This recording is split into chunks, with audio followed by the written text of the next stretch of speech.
जय हिंद दोस्तों, स्वागत है आप सभी का आपके चैनल शिक्षा रथ के सर में। साथियों, आज हम पढ़ने वाले हैं क्लास 10th और 12th की जो सीरीज हम चला रहे हैं हिंदी के लिए। इसमें देखिए जो संधि है इसका पार्ट 2 है। पहले में हमने स्वर संधि के बारे में पढ़ा था। अब इस पार्ट में हम जो है व्यंजन संधि के बारे में पढ़ेंगे। जैसे कि आप यहाँ थंबनेल में देख भी पा रहे होंगे कि इसमें हम पढ़ने वाले हैं जो है वो है हमारा व्यंजन संधि। और व्यंजन संधि के प्रकार के बारे में भी हम लोग अच्छे से पढ़ रहे होंगे।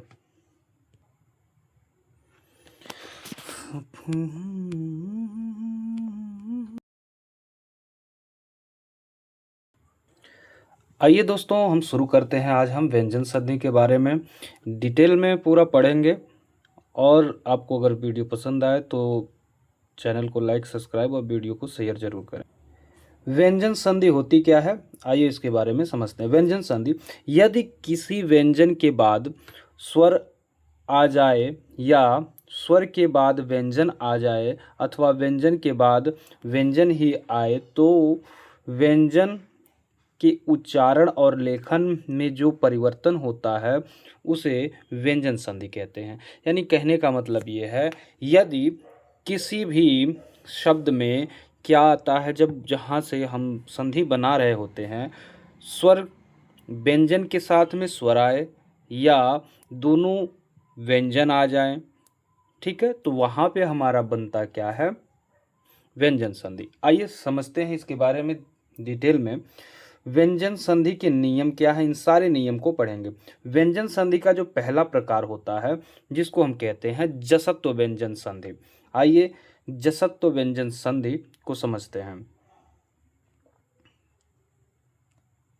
जैसे इसमें जसत्व व्यंजन संधि ये कहता है कि प्रत्येक वर्ग का जो पहला अक्षर होता है वो तीसरे अक्षर से उसका संधि विच्छेद बनाया जाता है। जैसे क वर्ग जो है पहला है और उसका तीसरा ग है, तो पहले का तीसरे से, पहले का किससे, तीसरे वर्ण से संधि बनाना ही कहलाता है। यानी किसी भी वर्ग के पहले अक्षर का तीसरे अक्षर से संधि बनाने की प्रक्रिया जसत्व संधि कहलाती है। जैसे च वर्ग का तीसरा अक्षर ज है, ट वर्ग का तीसरा अक्षर ड है, और ये त वर्ग का द है और प वर्ग का तीसरा अक्षर ब है। तो ये चीज़ें आपको यहाँ पर ध्यान देने की बात है कि जहाँ पे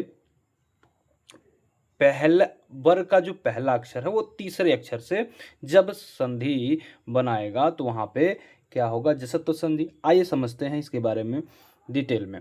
कह रहा है कि वर्ग के पहले वर्ण का तीसरे वर्ण में परिवर्तन, ये जसत्व संधि में होता है। पहले का तीसरे, जैसा कि हमने यहाँ पे बताया कि प वर्ग जो होता है प का तीसरे वर्ण से यानी ब से होगा, त का द से होगा, ट का ड से होगा, च का ज से होगा, यानी पहले का तीसरे वर्ण में परिवर्तन होगा। किसी वर्ग के पहले अक्षर जैसे क च ट त प, ये 5 वर्ग होते हैं, क वर्ग, च वर्ग, ट वर्ग, त वर्ग और प वर्ग का मेल किसी स्वर अथवा किसी वर्ग के तीसरे वर्ण जैसे ग, ज, ड, द, ब, ये जो आपके तीसरे वर्ण हैं, या चौथा वर्ण जिसको घ, झ, ढ, ध, भ, अथवा अंतस्थ व्यंजन जो होते हैं य, र, ल, व के किसी वर्ण से होने पर वर्ग का पहला वर्ण अपने ही वर्ग के तीसरे वर्ण जैसे ग, ज, ड, द, ब में परिवर्तन होता है। अब इसका कहना कि ये काफ़ी कॉम्प्लिकेटेड हो गया, जहाँ पे आपको समझने में थोड़ी दिक्कतें आएंगी कि ये क्या है, ये सर के ऊपर से जा रहा होगा। लेकिन एक बार इसको आराम से समझिए। इस पूरे सारांश का मतलब ये है कि अगर किसी वर्ग का पहला अक्षर है, ठीक है, और उसके साथ में पहले अक्षर के साथ में कोई स्वर आए या तीसरा वर्ण आए, उसी वर्ग का तीसरा वर्ण आए, ठीक है, या चौथा वर्ण आए या अंतस्थ वर्ण आए, तो यानी तीसरा, वर्ड या उसी वर्ग का चौथा वर्ड या अंतस्थ वर्ड य र ल व आए तो पहले अक्षर का हमेशा तीसरे अक्षर से संधि विच्छेद बनाते हैं। आइए इसको अभी हम एग्जाम्पल से एकदम आसानी से समझ पाएंगे। यहाँ पे समझिए, जैसे देखिए दिग्गज, देख रहे हैं दिग्गज, दिक धन गज। अब यहाँ पे देखिए क है पहले वर्ग का और यहाँ पे ग, तो पहले का तीसरे वर्ण से हो, यानी क का तीसरा वर्ण क्या होता है ग, तो यहाँ पे दिग्गज हो गया। वैसे दिग्विजय, अब क किस में बदल जाएगा, पहला वर्ण तीसरे में, दिग्विजय हो गया। वाक ईस हो गया तो क किस में बदल जाएगा, ग में, तो वागीस हो गया। अच अंत तो अजंत हो गया। देखिए च का तीसरे वर्ण से बदला तो च की जगह किस में आ गया, तीसरे वर्ण में।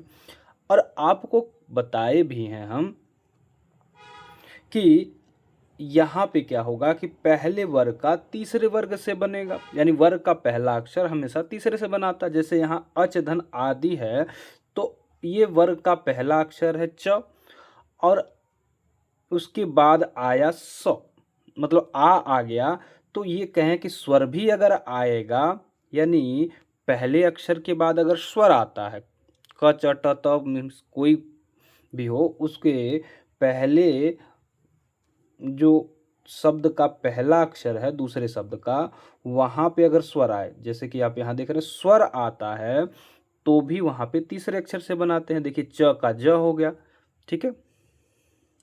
अब वहाँ पे देखिए दूसरे वाले में सट धन आनंद, तो सडानंद जो होता है, यहाँ देखिए ट आया, ट के बाद स्वर आया है, तो जब पहले अक्षर के बाद तुरंत स्वर आ रहा है तो वहाँ पे क्या हो जाएगा, तीसरे अक्षर से बन जाएगा। ट वर्ग का तीसरा अक्षर जो होता है ड होता है, तो सडानंद हो गया।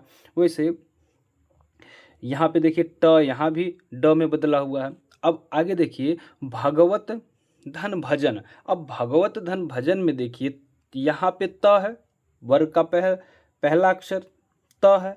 अब यहाँ पे आया क्या, भ। भ का मतलब यहाँ पे आ गया आपका चौथा वर्ण। यहाँ पे हमने बताया क्या कि अगर किसी भी वर्ग का पहला अक्षर है, कौन सा अक्षर है, किसी भी वर्ग का पहला अक्षर, उसके साथ में तीसरा अक्षर आया या उसके साथ में चौथा अक्षर आया या उसके साथ में स्वर आया, तो हमेशा उसका जो संधि बनाएंगे पहले अक्षर से बनाएंगे।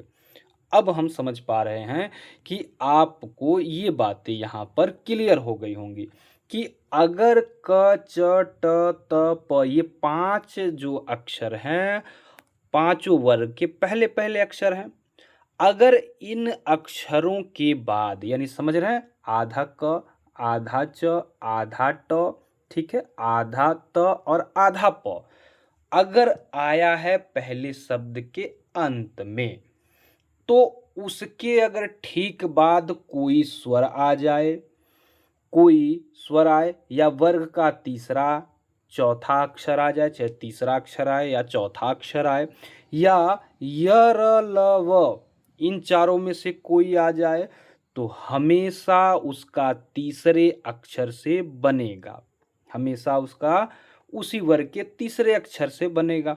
जैसे हम ये कह रहे हैं, जैसे मान लीजिए यहाँ क आ गया, अब जैसे क आ गया तो क के बाद चाहे स्वर आए या तीसरा वर्ण आए या चौथा वर्ण आए या य र ल व आए, तो अगर इन चारों में से कोई एक अक्षर आता है तो क का हमेशा ग बनेगा, ठीक है। और वहीं च आया है, देखिए च आया है तो इन चारों में से कोई एक अक्षर अगर उस च के बाद आया तो उसका ज बनेगा, ट का जो है ड बन जाएगा, ठीक है, त का ढ बन जाएगा और ये प का ब लास्ट में बन जाएगा। तो ये चीज़ें यहाँ पर हैं, आपको समझनी है इस बात को। जैसे यहाँ पे देखिए उत धन योग है, उत धन योग, अब त आया यानी पहले शब्द में आधा त आ गया, उसके बाद है य का मतलब क्या है, अंतस्थ वर्ण, यानी य र ल व आते हैं अंतस्थ वर्ण में, तो यहाँ जब य र ल व आते तो य आ गया, तो जैसे ही य आएगा तो ये अपने तीसरे अक्षर में जाएगा, यानी आपका यहाँ पे जो है त अपने ही वर्ग के तीसरे अक्षर में बदल जाएगा। तो त का अपने ही वर्ग का तीसरा अक्षर क्या होता है, तो आप कहेंगे, देखिए क च ट त प, यहाँ देख रहे हैं। एक सेकेंड, इसको हम मिटा के आपको अच्छे से समझाते हैं पूरा।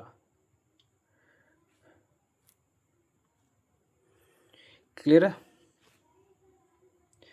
अभी देखिएगा, इसको हम आपको समझा रहे हैं, ठीक है। अब देखिए, जैसे यहाँ पे है उत धन योग है, तो त है, त के बाद तुरंत य आया, य आया यानी अंतस्थ वर्ण में से आ गया। अब यहाँ अंतस्थ वर्ण में से आ गया, तो ये त का पहले उसका जो है ये पहला अक्षर त है, तो ये तीसरे से बनेगा, तो त का तीसरा अक्षर होता है द, इस नाते हो गया उद्योग। वैसे ही आगे समझिए, अगला जो है सत धन भावना है, तो सद्भावना हो गया। अब त जो है, त हमारा एक वर्ग है, त क्या है, एक त वर्ग यानी पहला अक्षर आ गया, सत में पहला अक्षर त, और उसी के आगे है गुण, तो गुण है तो सद्गुण, यहाँ देखिए बीच में बराबर का चिन्ह होगा, सत धन गुण है, तो त के तुरंत बाद क्या आ गया है, स्वर। वही कहे हैं कि अगर स्वर आए या तीसरा वर्ण आए या फिर चौथा वर्ण आए या र ल व आए, ये चार चीजों में से कोई एक अगर तुरंत आ रहा है तो हमेशा किस में बनेगा, त का क्या हो जाएगा आपका, तो आप कहोगे कि त का हमेशा हो जाएगा द, इस नाते यहाँ पे हो जाता है सद्गुण। क्लियर है? यहाँ पे सद्गुण हो गया। तो आई होप ये चीज़ें आपको समझ में आ रही होंगी। चलिए आगे की ओर चलते हैं।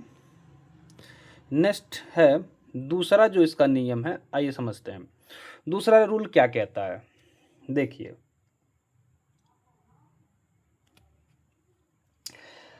दूसरा, वर्ग के पहले वर्ण का पांचवें वर्ण में परिवर्तन।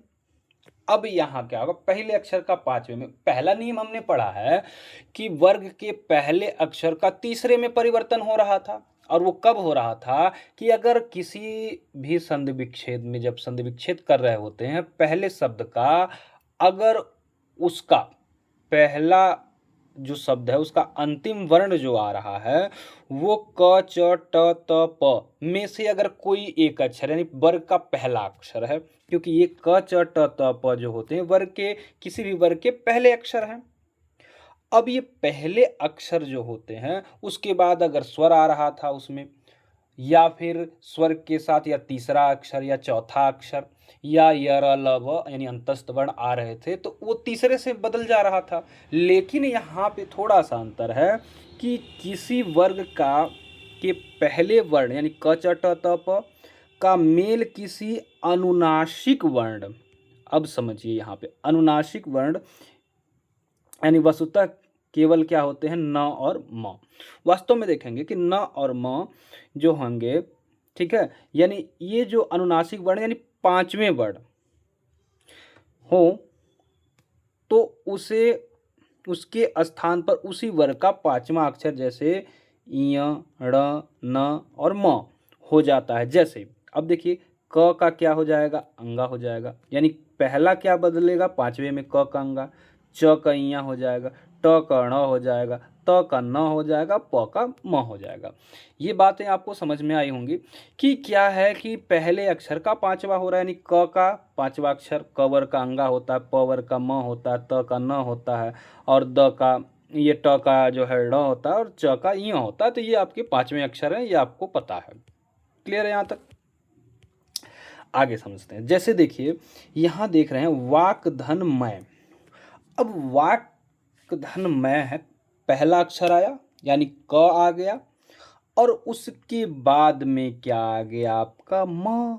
तो जैसे ही आपका यहाँ पे आया म, अब म किस में बदलेगा, आपका क है, तो म, ये जो क जो आपका था म आ गया, यानी पांचवा अक्षर आ गया। तो जैसे पांचवा अक्षर क किस में बदल जाएगा, आपका अंगा में, क्योंकि ये पांचवें अक्षर से बदला होगा। अब इसके पहले तीसरे में हो रहा था, अब ये पांचवें में बदल दिया जाएगा। तो यहाँ पे देखिए वांग्मय हो गया।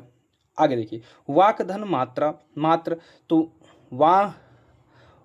वांग मात्र होता है, तो क यहाँ जो है किस में बदल गया, अंगा में। वैसे ही उत धन मत, अब देखिए उन्नमत होता है, अब यहाँ देखिए उत है, त आया यानी वर्ग का पहला अक्षर, उसके बाद ठीक बाद क्या आ गया, म। हमने आपको बताया कि न और म होते हैं, यानी न और म यानी पहले वर्ण के ठीक बाद, यानी क च ट त प के ठीक बाद अगर न म दिख रहे हैं तो हमेशा किससे बनाएंगे, उस वर्ग के पांचवें अक्षर से, उस वर्ग के पांचवें अक्षर से। जैसे तो यहाँ पे त वर्ग का पांचवा अक्षर क्या होता है, तो आप कहोगे त वर्ग का पांचवा अक्षर न होता है, तो यहाँ पे त किस में बदल गया, न में उन्नमत हो गया।